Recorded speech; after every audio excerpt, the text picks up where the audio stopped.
Massachusetts officials frequently point to the steep economic downturn nationally as the reason for the state's deep budget problems. But a new report says another factor has contributed to the red ink: revenue choices. The Massachusetts Budget and Policy Center says permanent state tax cuts enacted in the late 1990s left Beacon Hill without the means to build the surplus needed to weather the current recession. Noah Berger is the center's executive director. We cut taxes on the income tax rate. There was a cut in the tax rate on dividend income. There was an increase in what's called the personal exemption, and there were several business tax cuts.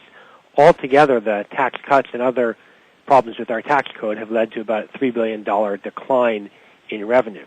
So when you hear about these budget deficits, part of it is the recession, but part of it is that we have $3 billion less in revenue each year as a result of tax cuts that were enacted. Berger concedes mandated spending on programs, including health care reform, also have an impact on the state's budget problems. But the cost of that is in the hundreds of millions of dollars compared to the cost of the tax cuts, which is in the billions of dollars.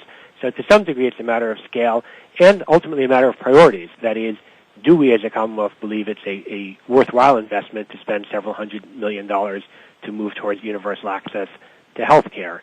That's hard to afford with $3 billion in tax cuts. It would be much less difficult to afford with a more balanced fiscal picture on the revenue side. Supporters of the tax cuts mentioned in the center's report called them economic stimulators that created jobs, even as the state built up one of the largest rainy day funds in the nation.